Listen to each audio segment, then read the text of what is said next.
దేవునామానికి వందనాలు. మీ అందరికీ కూడా దేవునామమున శుభములు తెలియజేస్తున్నా. మీ అందరికీ కూడా దేవునామమున శుభము కలుగును గాక. ఈరోజు మనము కొద్దిసేపు దేవుని యొక్క వాక్యమును మనము ధ్యానించుకుందాం. చాలామంది మనుషులు దైవ సంబంధితమైనటువంటి మార్గంలో నడవడానికి ఎంతో ఇష్టపడతా ఉంటుంటారు. కానీ ఈ శరీర కోరికలు, శరీరేచ్ఛలు లోకం వైపు లాగుతూ ఉండడం, ఆ శరీర సంబంధితమైనటువంటి వాటితో పోరాడుతూ దైవ సంబంధమైనటువంటి మార్గంలోనే ఉండాలని, దైవ సంబంధితమైనటువంటి కార్యములు, క్రియల చేత నేను మనుషుల మధ్యన మేలు చేయాలని, మాదిరిగా ఉండాలని, సహాయము చేయాలని, ఆదరించాలని అనేకులను ఇటు విధమైనటువంటి మంచి మనస్తత్వంతో జీవిస్తున్నటువంటి వారు చాలామంది ఉన్నారు. అయితే ఎప్పుడైనా వారి జీవితంలో ఏదైనా ఆపద కలిగినప్పుడు, లేదా అవమానము కలిగినప్పుడు, నింద, దూషణ, వెలివేత, బాధ, ఆకలి దప్పులు లేదా అనారోగ్యములు, రోగముల చేత పీడింపబడుతున్నప్పుడు అనేకులు ఏమనుకుంటూ ఉంటారంటే, ఇంతగా నేను దైవికమైనటువంటి మార్గంలో నేను నడుస్తూ ఉండగా, నేను వాక్యమును చదువుతూ ఉంటున్నాను, లేదా ప్రార్థన చేసుకుంటూ ఉంటున్నాను, అయినా ఎందుకు నాకు ఈ విధంగా జరుగుతున్నాయి అనేటటువంటిది ఒక ప్రశ్నార్థకమైనటువంటి జీవితాన్ని వారు ఎదుర్కొంటూ ఉంటుంటారు అనేకులు. ఎందుకు నాకే ఈ విధంగా జరుగుతుంది, ఎందుకు నాకే ఈ విధంగా జరగకూడదు కదా, ఎందుకంటే నేను దేవుని నమ్ముకున్నటువంటి వాడను, నేను దేవుని దైవికమైనటువంటి మార్గములో నేను నడుస్తున్నటువంటి దానను, నాకు ఇట్టి విధమైనవి ఎందుకు సంభవిస్తున్నాయి, ఇట్టి విధంగా సంభవిస్తూ ఉండగా దేవుడు ఏం చేస్తున్నాడని దేవుణ్ణి ప్రశ్నిస్తూ ప్రార్థన చేస్తూ ఉంటాం. ప్రభువా, ఎందుకు నాకే ఎందుకు ఈ విధంగా జరగాల అని ఏమండి అనుకుంటూ ఉండడమే కాదు, అంటూ ఉంటారు చాలామంది.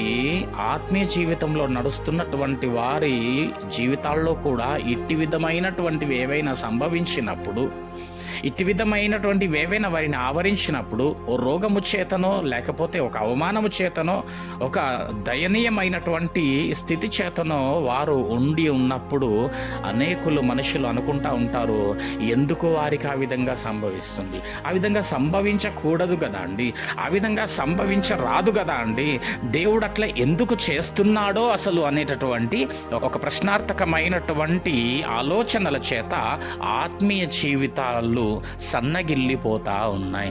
ఆత్మీయ జీవితంలో నుంచి తొలగిపోతున్నటువంటి వారు అనేకులుగా ఉన్నారు. గల కారణం, దేవుడి మార్గంలో నడుస్తున్నటువంటి నా జీవితంలో నాకే ఎందుకు ఈ విధంగా సంభవిస్తున్నాయి. ప్రియమైనటువంటి వారులారా గమనించండి, యోహాను సువార్తలో కూడా వ్రాయబడి ఉంటుంది. మొట్టమొదట మనము అక్కడికి వెళ్ళి వద్దాం. యోహాను సువార్త 15వ అధ్యాయంకి వెళ్దాం. యోహాను సువార్త 15వ అధ్యాయము. బైబిల్ చేతిలో ఉన్నట్టయితే దయచేసి అందరూ తీసి చూడవలసిందిగా మనవి చేస్తా ఉంటున్నాం. 15వ అధ్యాయము 17వ వచనం నుంచి చూద్దాం. మీరు ఒకరినొకడు ప్రేమింపవలెనని ఈ సంగతులు మీకు ఆజ్ఞాపించుచున్నాను. ఏమంటే దూషింపవలెనని కాదు, ద్వేషింపవలెనని కాదు. వాడికి ఏదో జరిగితే, ఏదో రోగము వస్తే, ఏదో పాపము చేసినాడనో, మంచివాడు కాదనో, తప్పు చేస్తున్నాడనో వాణ్ణి ద్వేషించడానికి కాదు నేను ఇప్పుడు చెప్పబోయేటటువంటి మాటలు. ఒకరినొకడు ప్రేమింపవలెనని ఈ సంగతులు మీకు ఆజ్ఞాపించుచున్నారు. ఏ సంగతులు? 18వ వచనం. లోకము మిమ్మును ద్వేషించిన ఎడల మీకంటే ముందుగా నన్ను ద్వేషించనని మీరెరుగరా? మీరు లోక సంబంధులైన ఎడల లోకము తన వారిని స్నేహించును. చాలా జాగ్రత్తగా అర్థం చేసుకోవాలా. మీరు లోక సంబంధులైతే లోకం మిమ్మల్ని స్నేహిస్తుంది. అయితే మీరు లోక సంబంధులు కారు. మరి ఎవరి సంబంధులము, దేని సంబంధులము అని అంటే మనము పరలోక సంబంధులము. ఎవరైనా సరేనండి, అది ఏ కులస్తులైనా సరే కానీ దైవికమైన సంబంధమైనటువంటి ప్రవర్తన కలిగి నడిచేటటువంటి వారు దైవ సంబంధులై ఉన్నారు, వారు పరలోక సంబంధులై ఉన్నారు. ప్రియమైనటువంటి దేవుని బిడ్డలారా, వింటున్నటువంటి సహోదరి సహోదరులారా, నీవు దైవికమైనటువంటి మార్గంలో నడుస్తుండగా ఈ లోక సంబంధితమైనటువంటి మనుషులు నిన్ను దూషించి, ద్వేషించి వెలివేస్తున్నారు కావచ్చు, లేదా ఒక రోగము చేత నువ్వు పీడింపబడుతున్నావు కావచ్చు. అయితే ఈరోజు ఈ యొక్క మాట ప్రకారముగా నువ్వు ఎరుగవలసింది ఏమై ఉన్నదంటే, నువ్వు లోక సంబంధివి కాదు, ఈ లోక సంబంధివి కాదు, దైవ సంబంధమైన ఆ పరలోక సంబంధివి గనుక. ఇక్కడ రాస్తుంది చూద్దాం. మీరు లోక సంబంధులైన ఎడల లోకము తన వారిని స్నేహించును.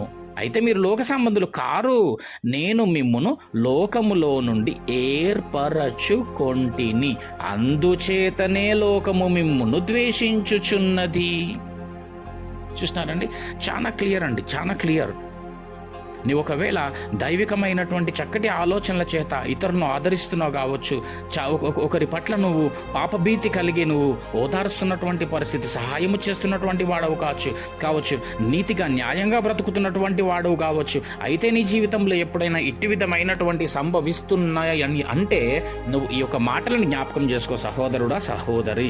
నీవు మంచివాడువు గనుక, దైవ సంబంధమైన క్రియలు నీలో ఉన్నాయి గనుక లోకములో ఉన్నటువంటి నీ పైన అనేకమైనటువంటి ఆపదలే కావచ్చు, ఎదురీతలే కావచ్చు, ఆకలి దప్పులు కావచ్చు, అనారోగ్య స్థితులు కావచ్చు, నిన్ను ఆవరిస్తూ ఉంటున్నాయి కావచ్చు.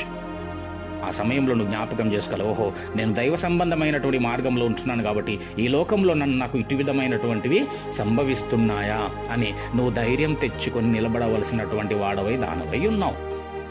చూద్దాం ఒకసారి అపోస్తల కార్యంలో ఈరోజు వాక్య వాగ్దానం ఏమనగా 12వ అధ్యాయము 5వ వచనం చూద్దాం. పేతురు చెరసాలలో ఉంచబడెను. ఎవరండి ఈ పేతురు? ఎవరు ఈ పేతురు?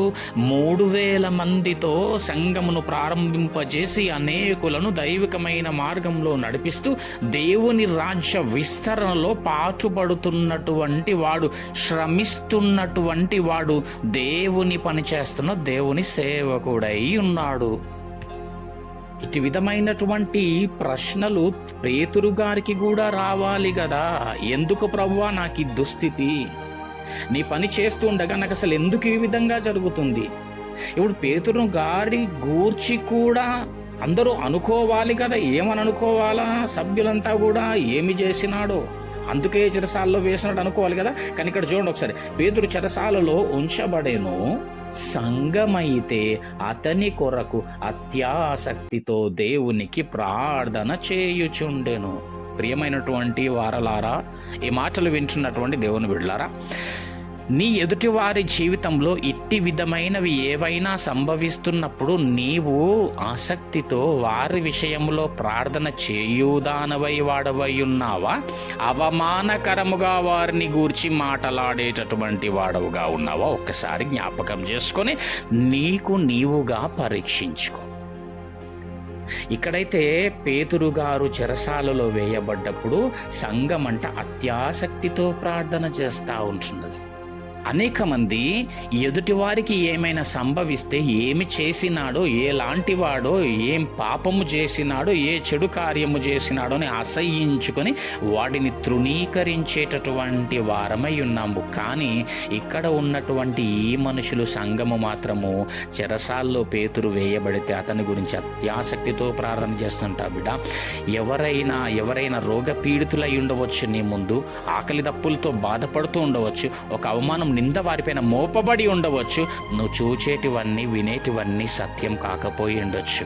నువ్వు వారిని ప్రేమించువాడవై ఉండాలా, ఆదరించి చేరదీసి నీ ప్రేమను అనగా నీలో ఉన్నటువంటి దైవిక ప్రేమను ఎప్పుడైతే నీవు వారికి కనపరుచుతావో వారు ఆ దైవికమైనటువంటి మార్గంలో నడిచేటటువంటి వారై ఉంటారు. ఒక మాదిరికరమైనటువంటి జీవితం నువ్వు ఎదుటివారి విషయంలో జీవించవలసినటువంటి అవసరత ఉన్నది. అట్టి విధంగా ప్రార్థన చేస్తూ ఉన్నారంట సంఘమంతా. పేతురు గారి విషయంలో ఆసక్తితో ప్రార్థన చేస్తూ ఉన్నారంట, ఆసక్తితో ప్రార్థన చేస్తూ ఉంటున్నారు. 7వ వచనంలో చూడండి, ఇదిగో ప్రభువు దూత అతని దగ్గర నిలిచెను, అతడుండిన గదిలో వెలుగు ప్రకాశించెను. దూత పేతురు ప్రక్కను తట్టి త్వరగా లెమ్మని చెప్పి అతన్ని లేపగా సంకెళ్ళు అతని చేతుల నుండి ఊడిపడెను. ఇక్కడ సంఘము ఆసక్తితో ప్రార్థన చేసినప్పుడు ఈ 7వ వచనంలో చూచినట్టయితే దేవుడు తన దూతల ద్వారా పేతురు గారిని ఆ యొక్క చెరసాలలో నుండి విడిపింపజేసినాడు. కాబట్టి ఎదుటి వారు ఈ విషయంలో నీవు ఆసక్తితో ఎప్పుడైతే దేవుని నువ్వు ప్రార్థన చేస్తావో, దేవుడి వారి విషయంలో తన యొక్క ప్రణాళికను, ఉద్దేశమును సంపూర్ణముగా నెరవేర్చుకునివాడై ఉన్నాడు. వారిని విడిపించనై ఉన్నాడు, విడిపింప చేయగలడు, రక్షించగలడు, కాపాడగలడు, తన కనికరమును చూపగలడు. కాబట్టి ప్రియమైనటువంటి వారలారా, ఎదుటి వారి విషయంలో కానీ, నీ వ్యక్తిగతమైనటువంటి దైవ సంబంధమైనటువంటి మార్గంలో నడుస్తున్నటువంటి ఆ యొక్క విషయంలో కానీ నీకేదైనా సంభవించినప్పుడు నీవు దేవుణ్ణి ప్రశ్నించేటటువంటి వాడవుగా ఉండకు, కానీ ప్రార్థించువాడవుగా ఉండాలి. కాబట్టి ఎదుటి వారి విషయంలో ఏవైనా అట్టివి సంభవించినప్పుడు తీర్పు తీర్చడానికి నీవెవరండి? దేవుని యొక్క ఉద్దేశము, ప్రణాళిక వారి పట్ల ఏమయ్యున్నదో, ఎందు నిమిత్తమై వారికి అట్టి విధమైనటువంటి సంభవిస్తున్నాయో వారిని గూర్చి ప్రార్థన చేయువాడవయ్యుండు. అంతేగాని తృణీకరించువాడవై ఉండొద్దు. సూటిపోటి మాటల చేత వారిని పీడించువాడవై ఉండరాదు. ధైర్యము తెచ్చుకొని నిలబడు, కార్యము దేవుడిది. ఇట్టి కృప, ఇట్టి నడిపింపు దేవుడు మనకు అనుగ్రహించునుగాక. ఈ కొద్ది వాక్యము దేవుడు మన ఆత్మీయ మేలు నిమిత్తమై దీవించి ఆశీర్వదించునుగాక. ఆమెన్.